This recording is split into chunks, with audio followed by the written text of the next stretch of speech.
Frequency Podcast Network. Stories that matter, podcasts that resonate. It's 7:29 a.m.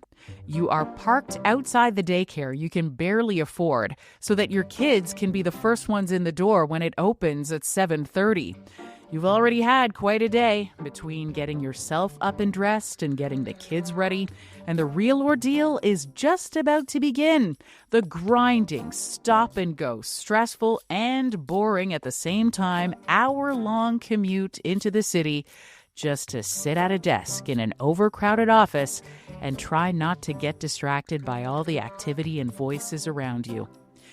This was just an accepted part of working life until a global pandemic forced employers and society to re-examine all that.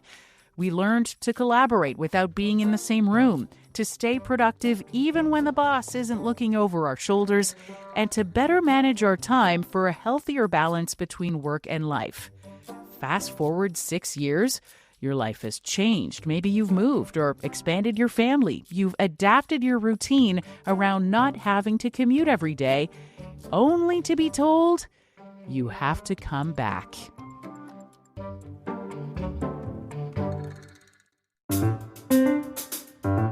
I'm Catherine Jette, and today on The Big Story, we're exploring the real reasons so many Canadians are being asked to return to the office full-time, despite a complete lack of evidence that having workers physically in office does anything for productivity, morale, or workplace culture. I'm talking to Kathy Chow, a Toronto-based writer whose work can be found in all kinds of well-known publications and whose recent piece on this issue has us questioning everything we're being told about return-to-office mandates. So the reason that I wanted to speak to you is because I read your article in The Walrus, Welcome Back to the Office, You Won't Get Anything Done. And I just thought that must ring so true to so many people right now because so many employers have just been gradually getting people to come back to the office. And starting this month, it's back to full time for a lot of people. Which employers have you heard of that are making this switch right now? Yeah. First of all, thank you so much for reading the article. It's always exciting when I put something out in the world and someone picks it up. So, the piece is really prompted by, I live in Toronto. The Ontario public servants have been called back to the office at the beginning of January. And they are following in the tail of a lot of other private sector workplaces, including the Royal Bank of Canada, Scotiabank, TD, and the Bank of Montreal. And of course, this kind of RTO move has been happening for a long time as well in the US with places like JP Morgan and a lot of the tech industry as well. I will say your piece in The Walrus starts with some personal anecdotes about jobs that you had early on in your working life, and your own descriptions of being in an office setting are not exactly glowing. So what's your personal relationship with having to be somewhere from 9 to 5? Yeah, I think it was tough, especially starting work after being in college, where it's like the first time really when you have full control over your schedule, and it's very liberating. A time when you can be like creative and work hard, like kind of on your own terms. And so having to go from that to my first office job, which is an internship at a law firm where I kind of had to sit in a little cubicle. I don't think, maybe some offices still use like old school cubicles like that, but it was like a little gray box, and I was very miserable, especially because I was also kind of doing, not even entry level work, kind of just like work that didn't really have any impact on anything. But kind of it was, the culture of the office to be in the culture of the law firm to be in the office, and so I was kind of sitting there, from 9 to 5, and it was just. I think it's very painful to be somewhere where you don't have to be there, and also you feel like you're not doing much. And then the kind of second experience I had was at a management consulting firm, which again required a lot of time being in the office or being on site in a kind of conference room, where there were a lot of people always walking and talking around me. So it was actually very hard to focus, and that was a kind of different problem. And so I ended up having to do all my spreadsheets like in a coffee shop on the weekend or back in my hotel at night. And yeah, so after those two experiences, I kind of decided that I never really wanted to be in that situation again. And then I ran away to grad school. I think that experience rings true for a lot of people. And the thing is, it sort of felt for a long time like there was no other way. You just show up at 9 and you leave at 5, and there's no way around it. But then, in March of 2020, it turns out that suddenly we had all these solutions that allowed people to keep working, but not have to come into the office every day. I mean, there were people like me who still had to go in every day, but there were millions who figured out that they could do their job just as easily, maybe even more efficiently from home. And so, what do we know about what happened to people's productivity when they started working remotely? Yeah, I mean, it soon became pretty clear that productivity went up. I mean, one reason is because when you don't have to commute to work, you actually end up saving a lot of time. So I think people on average were logging like 30 minutes more per day. There was a research done by remote work and happening at Microsoft, which adds up to like 2.5 hours a week, which is kind of substantial. Um, and yeah, and I mean, I think the other thing is that people, especially now that they've had the experience of remote work, I think people really resent being back in the office as well. And so that also lowers office morale and make people, I guess, less excited about their work in many ways. And the other issue that has often come up is that RTO mandates negatively impact women in particular. Um, because they often have to take the bulk of childcare responsibilities in places where childcare is not as affordable or not as available. And so in that way, it's not it's women are having to give up their careers to dedicate more time to childcare with inflexible work conditions. Either that or they're just not able to perform their work as to the level that they would like to. And so there are all these harms on productivity actually when you force people back into the office. So, anyone who says we need to bring people back because no one is productive at home or because workplace culture suffers, there's no evidence to back that up. Yeah, it seems like a lot of the research done by private firms and also business school, scholars who work at business schools have indicated that the opposite is actually true. I think people like flexibility. I mean, of course, people like flexibility. It gives them the ability to kind of juggle their various responsibilities, both work and non-work, on their own terms in a way that makes sense for them. And the other thing is, things have changed, right? It's been 6 years since the initial lockdowns, and people are not going back to the same lives that they had back then. I mean, people have moved, they've started families, they've made a lot of changes to their lives. The cities themselves have changed, the companies have changed. I mean, what are people going back to when they go back? It seems like, well, one issue in Toronto specifically is that there's a lack of what they call Class A properties, which are these new high rises that are close to transit hubs with really nice amenities, kind of like the fanciest offices. And kind of one of the downstream effects of that is that sometimes when people come back to the office, there's actually not enough space for them. And so, people are having to interrupt each other when they're trying to take calls. I talked to Bruce Daisley, who writes a popular Substack called Make Work Better on workplace culture. And he was telling me that at some workplaces that he visited for consulting, people were taking calls from the floor. I think the Globe and Mail also reported that some people, even if they find a desk, they realize the desks don't have monitors or computer mice, like all these basic things. And so I think it's been a very kind of uneven return to the office. Yeah, it seems like we had a moment there where people were speaking really hopefully about what was happening to traffic levels, the environment, air quality, all those things could be improved now that we weren't going to have to go back to the office full time. And here we are now, 6 years later, back to clogged roads and I'm sure not better air quality.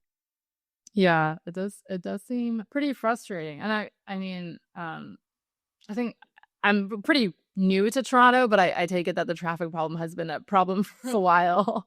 And I can't imagine what it must be like. So there are a lot of downstream effects, quite apart from what is happening in the office that are, you know, result from RTM endings.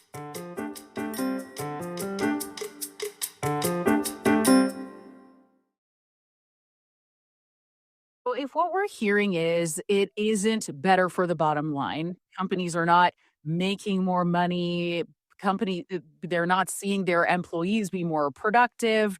And we know that employees don't like it. They want the flexibility. I mean, some people may want to work from the office a few days a week, some people may not, but they want it to be up to them.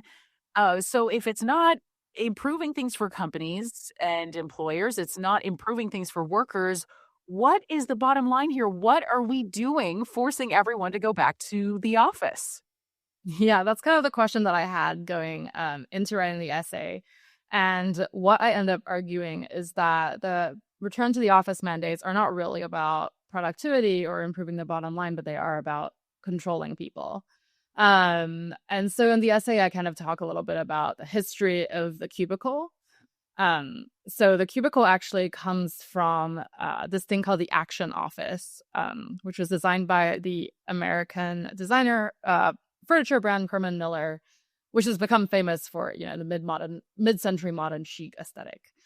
Um, so in the 1960s, they came up with this thing called the Action Office, which was a movable office. So it had, you know, a desk, these like panels on the sides that you could move, and then also storage on top of the desk. So the idea is that, you know, when the worker is in this space, the worker can, you know, move around a little bit and work, quote unquote, work flexibly within the space. And what's funny about the Action Office is that it was designed at a time in the 1960s when two things were happening. One thing was that blue collar manufacturing jobs were disappearing.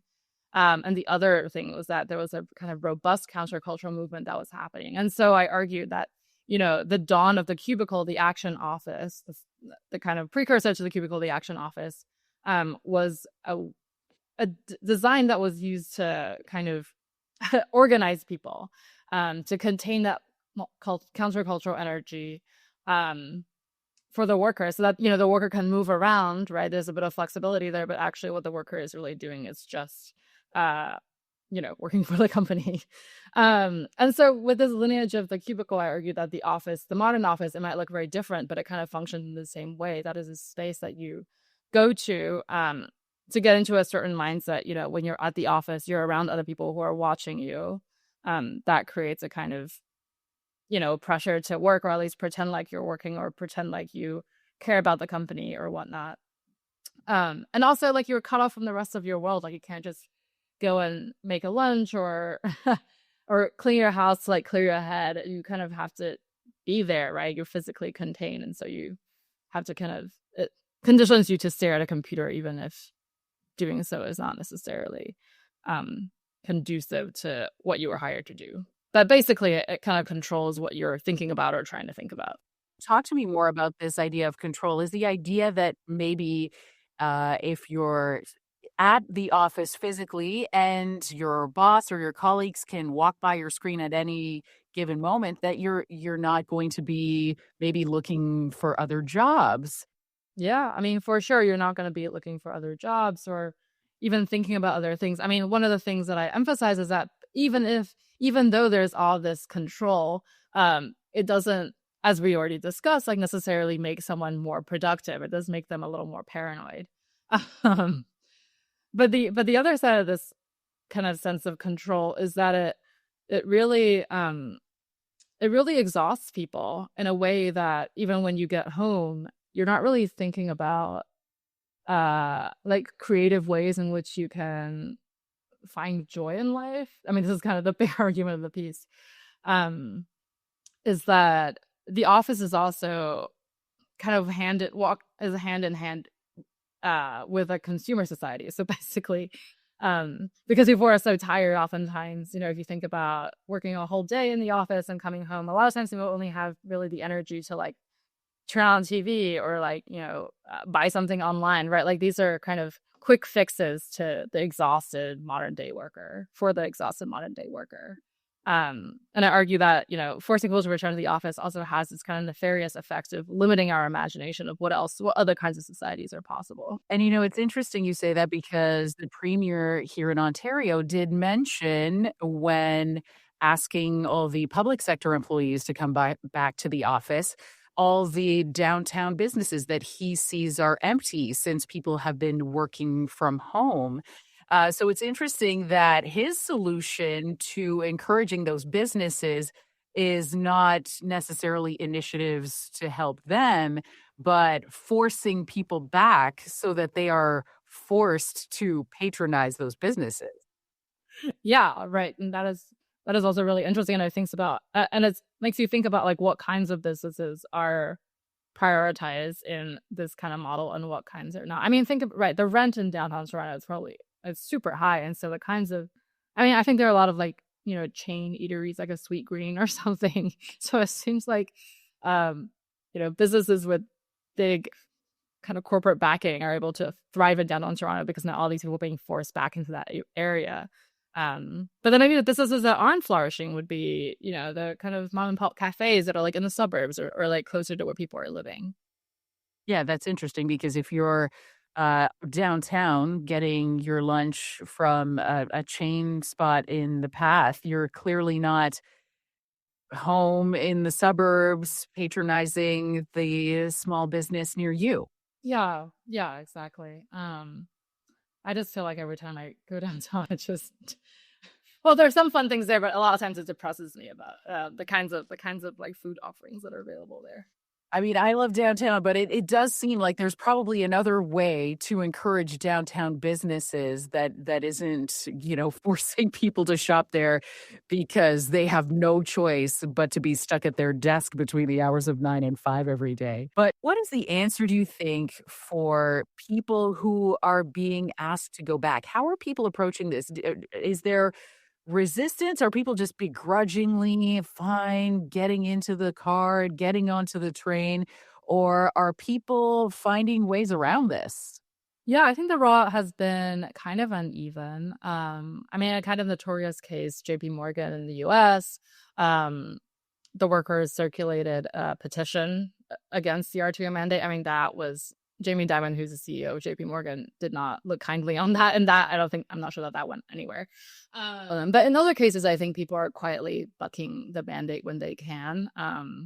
Obviously, rules can exist, but they need to be enforced by people. So I take it that there's some managers that are maybe a little more lax, and when people sense that, they try to buck the trend. I have a good friend who I think she's able to do this because she was kind of grandfathered into an earlier remote work policy.